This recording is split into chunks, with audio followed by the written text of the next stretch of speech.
We are back doing what we do best. Let's ask for some Black Series figures.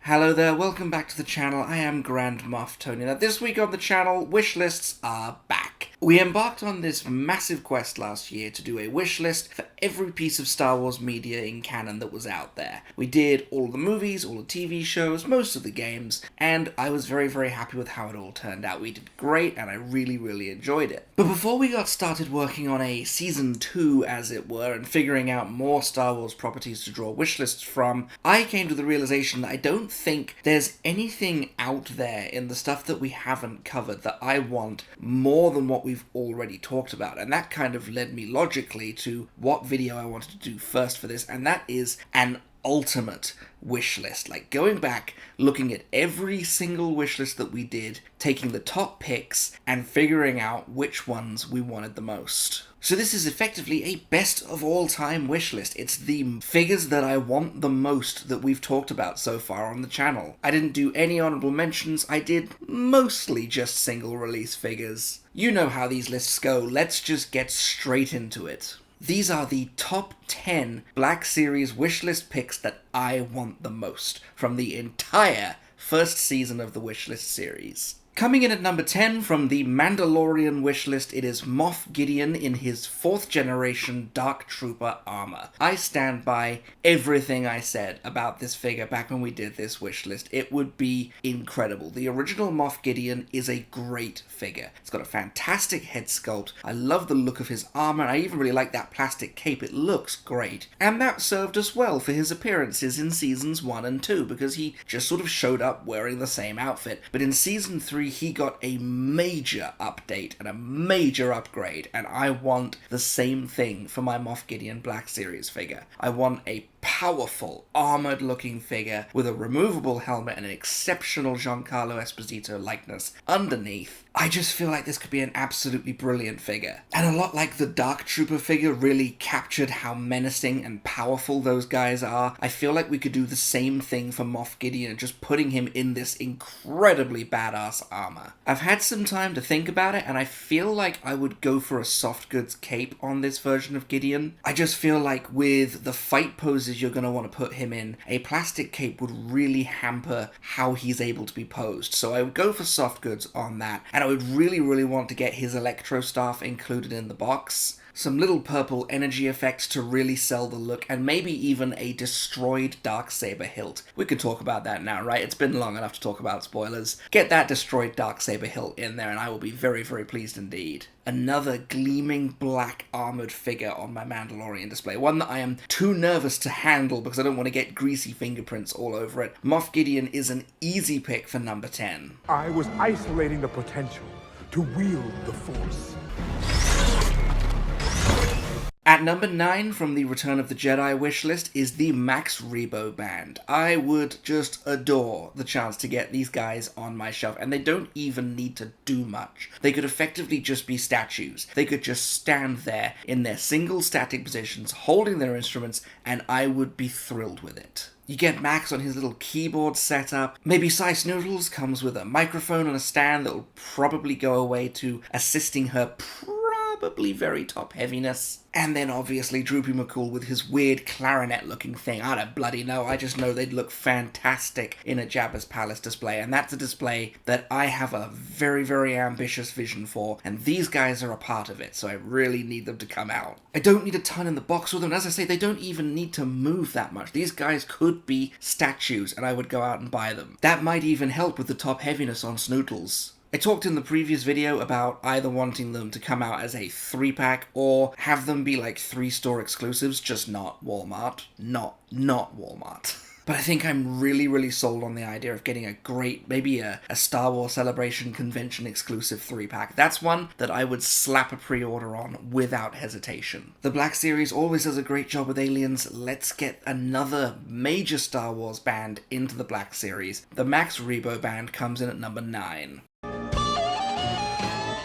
At number 8 from the Resistance wishlist, it's Jarek Yeager. Now, I would honestly put my entire top 10 Resistance wishlist at the number 8 spot, just because the show needs more representation in the Black Series. I need to get these characters on my shelf. But them's not the rules. The rules is I pick one, and so my pick is easily Jarek Yeager. I want to get this guy on my shelf so badly. This would honestly probably be the easiest figure on this wishlist to produce, because he's just a guy. He's just a guy dressed as an engineer with a pretty cool haircut, and I think it would be a brilliant addition to the collection. If I were to cheat just one more time, because it's my list and I'll do what I want, honestly, I would love to get a 2-pack of Jarek Yeager and Bucket, because I need a Black Series Bucket. Where's my Black Series Bucket? I need to get them on my shelf, but if I had to only go for one, it would be Yeager, because he's such an important character in the series. I think he's more important than the main character, but that's just me. He's kind of like a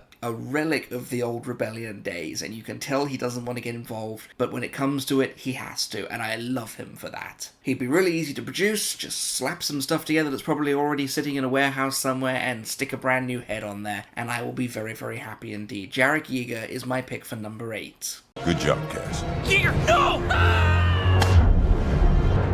Go see me. Help him. At number 7 from the Solo A Star Wars Story wishlist is Crimson Dawn Maul. This one really was a no-brainer. Like, as soon as I decided that I was doing this, he was going to be on the list, because there are a number of great Maul figures in the line. I am led to believe that there is another one coming. I'm not entirely sure which one. I haven't heard specifics, but I know there is another Maul coming, and if it's this one, I will do a backflip, because I'll be so happy. It's pretty obvious what I want here. I want those incredibly detailed robot legs. I feel like the ones on the Old Master Maul and the Clone Wars Maul are good. For the Solo Maul, I want to see something a little more worn down. Something that makes it look like he's been through hell, because at this point in his life, he really has. And of course, my one complaint with the Old Master Maul is that he doesn't feel old. Now, I know he's supposed to just be a representation of Battlefront Maul. That's basically what he's supposed to be. But one of my reigning memories of seeing Solo for the first time is just how old and beaten up Maul looked. He looked like he had been through hell, and I loved it. Maybe I'm just a sadist for this kind of thing, but seeing him like that really sold me on him coming back. And then, of course, we all know how that ended. Love Ray Park to death, but my god, the man has got some demons he's got to work through.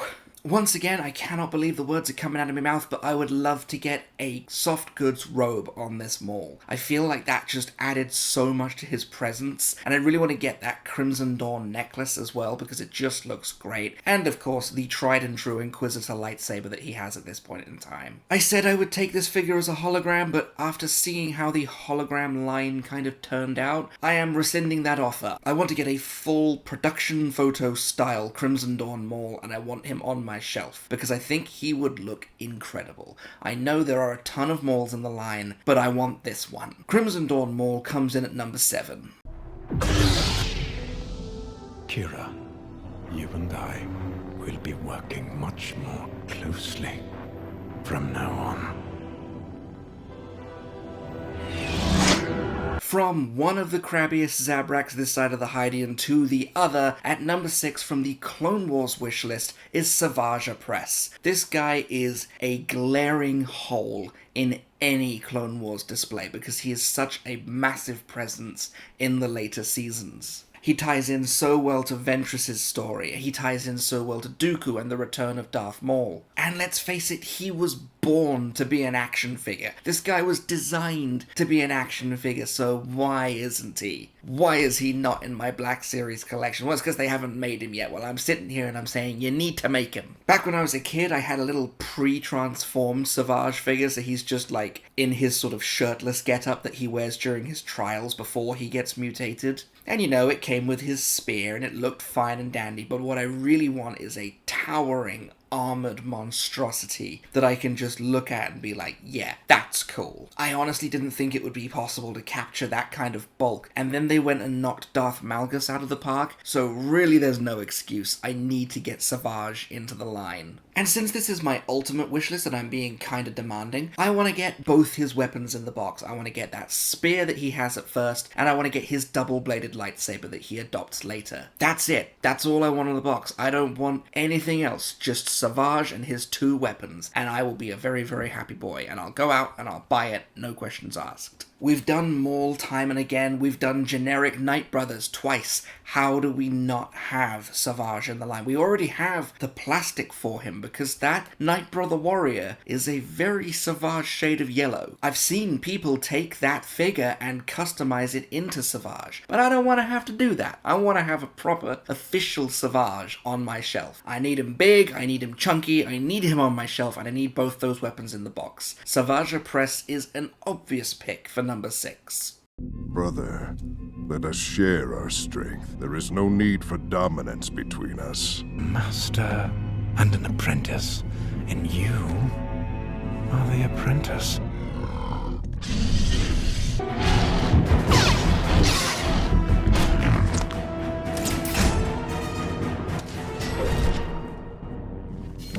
You have grown so powerful. And I shall complete your training, not as your brother, but as your master.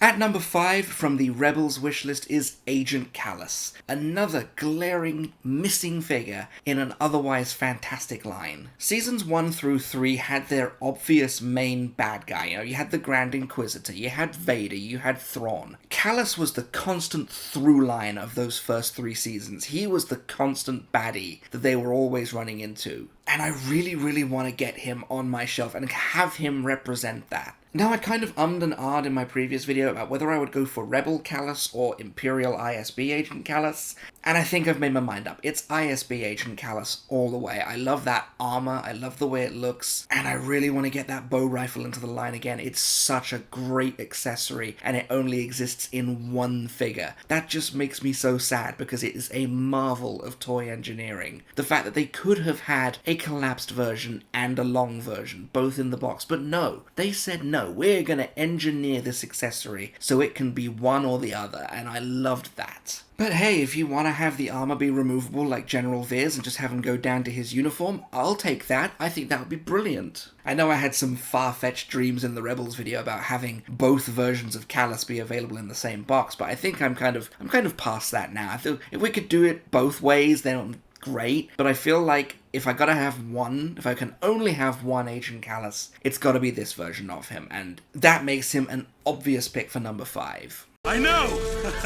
I removed it from a Gosman myself! I was there when Lasan fell. I know why you fear those disruptors.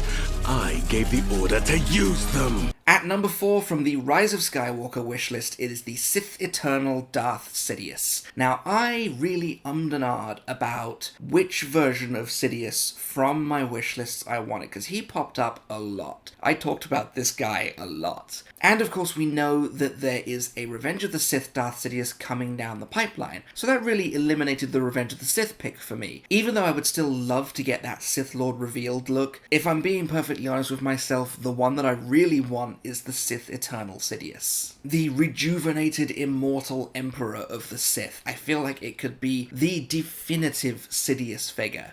And hey, if you go with my plan to also include the Throne of the Sith, it would be an even better piece. That would probably relegate it to... It wouldn't even be a deluxe, would it? That would relegate it to some kind of exclusive. I feel like all of the Throne figures have been exclusives. So, yeah, make it an exclusive. I'll buy it. I don't care. This would be a brilliant figure, and I just know that I could not sculpt that throne if I tried, but I really, really want it. As much as I like the idea of the Corpse Emperor on the Omen harness, I really couldn't find a way to make that harness assembly work when I was thinking about it in my head. It would look cool, and it would be great to have a spooky palps kind of bringing a horror element to the collection, but if I had to pick one of the two looks, and that's technically what I'm trying to do, I would go for the rejuvenated version, because he just looks so regal, so evil, I just love it. What do I want in the box? Obvious, lightning hands. Give me lightning hands. And obviously I want that throne, but I'm trying to be realistic here. Like, if it's just a general release, then give me the lightning hands. I don't need alternate heads or anything like that. I just want lightning hands. And you could put the same ones that went in the box with the Amazon Emperor if you like, but I kind of feel like the Sith Eternal Darth Sidious, his lightning has just a little more gusto. So I would maybe like to see that in my box as well. The Sith Eternal Darth Sidious comes in at number 4. Not fear their feeble attack, my faithful. Nothing will stop the return of the Sith!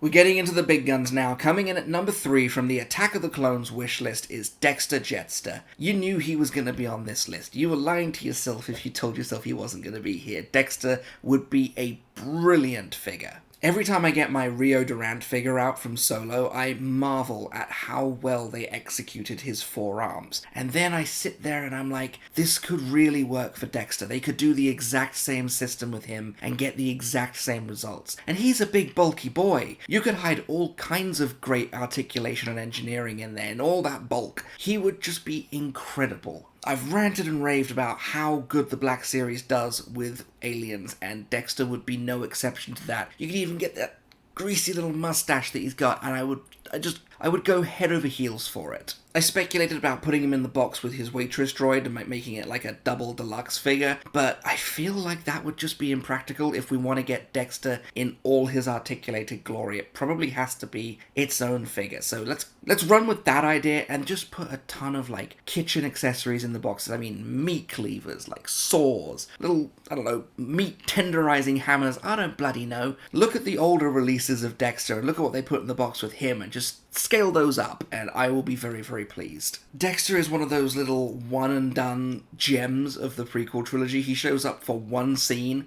and then you never see him again. If I'm remembering rightly, the Padawan book covers how Obi-Wan first meets Dexter, and it's just cool, and I want to get him on my shelf. I feel like there are more obscure characters that have already made their way into the line. I feel like there are characters with no speaking parts that have made their way into the line, and here I am just wanting to get Dexter Jettster in the box. And you know what? I'll be out in stores, I'll see him on a shelf, like, well, what do you know? I'm taking that home with me. I'm not leaving that. Dexter Jettster comes in at number 3 on my top 10 ultimate wish list. Oh, it depends. Depends on what, Dex? On how good your manners are. How big your pocketbook is.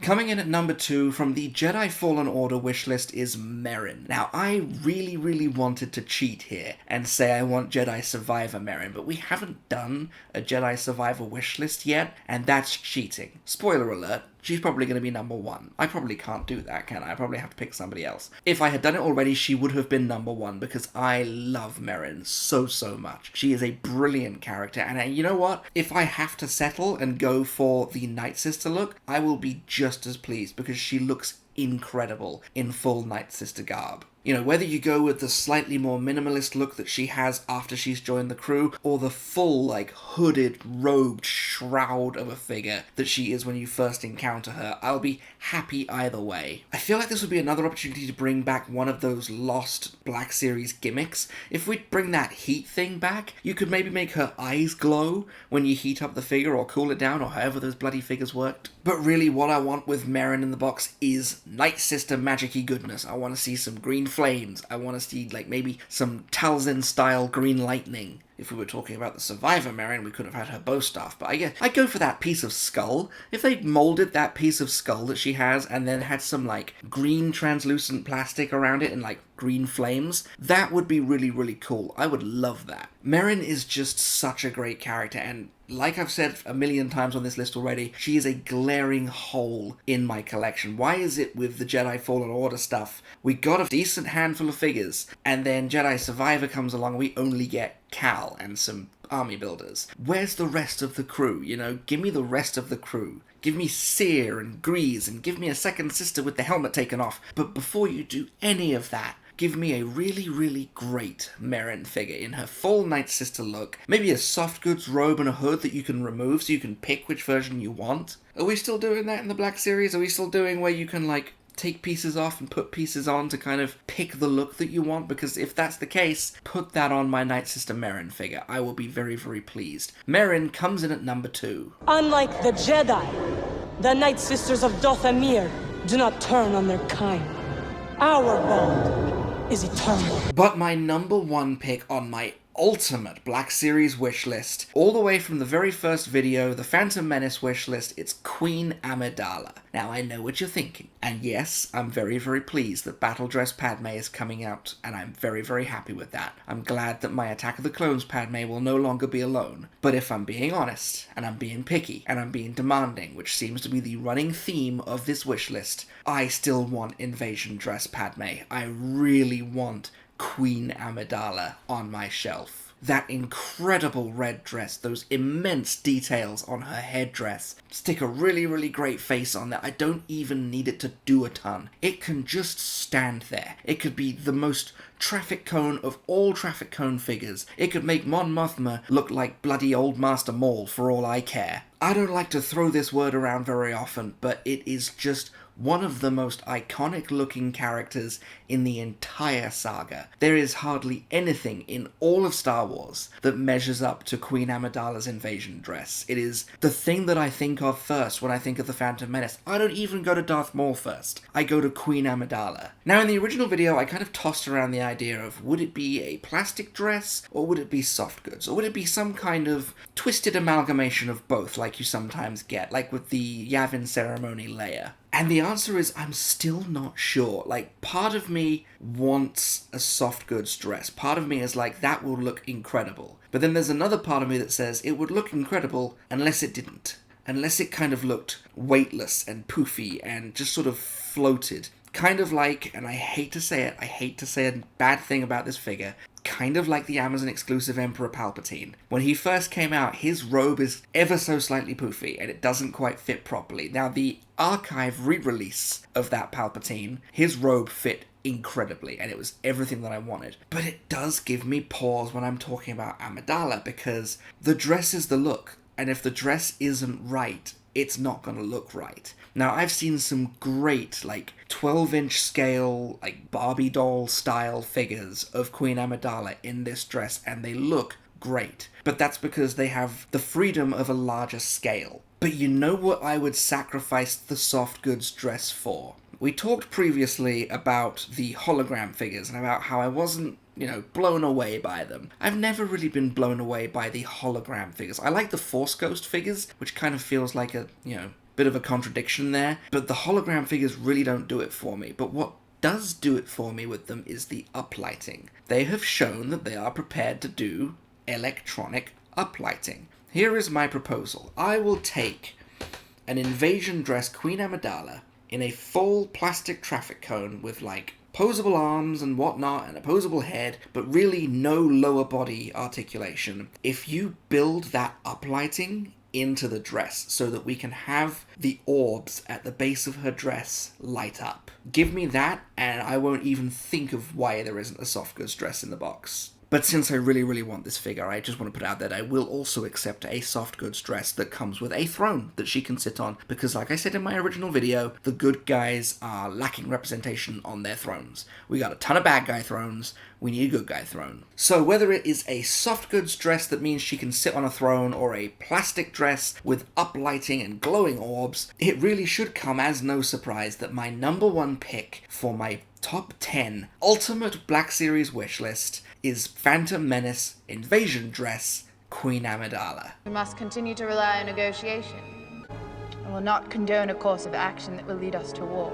So there you have it. Those were my picks for my top 10 ultimate Black Series wishlist. So let me throw this subject off to you. Are there any figures at all that I have talked about in this entire series that you think should have been on this list rather than the ones that I actually picked? I'm genuinely curious to hear. Are there any characters that I have forgotten to talk about altogether? There could be. I'm not perfect. Far from it. Let me know down in the comments below and I will get back to each and every one of you. This really is one of my favourite parts about collecting. It's talking about the stuff that I really, really want to get out of this line. The stuff that I will go out and spend money on. It just makes me happy to talk about it. It makes me happy to think about what if it happens? What if any of these figures come out? What if the Darth Maul that they've mentioned is the Crimson Dawn Maul? I will lose my mind. Wishlists are making a return to the channel. We are moving into our sort of second series. I've spent a lot of time planning it and trying to think about what what I want to do, which basically means I've thought about starting. I've thought about starting planning. I just haven't quite got there yet, because that's a me problem. So let me throw that out there as well. Are there any Star Wars Black Series wishlists that you think I need to focus on? Obviously, in terms of canon, we've still got to talk about Star Wars Squadrons, we've got to talk about Jedi Survivor. If it warrants it, maybe we can do a Bad Batch Season 3 wishlist, depending on, you know, how the series turns out. Right now, I'm sticking with my picks from the original video. But we really are opening the floodgates, so suggest canon stuff, suggest legend stuff, I don't care. I just want to hear what you want to see, and I will work it in. In the meantime, however, I've been Grand Moff Tony. That was my top 10 ultimate Black Series wish list. You may subscribe when ready. I'm really out for your big old ears. Blah, blah, blah. Are they the same? Am I making a fool of myself? Are they the same? Fucking... No, I didn't. I did do that. Never mind.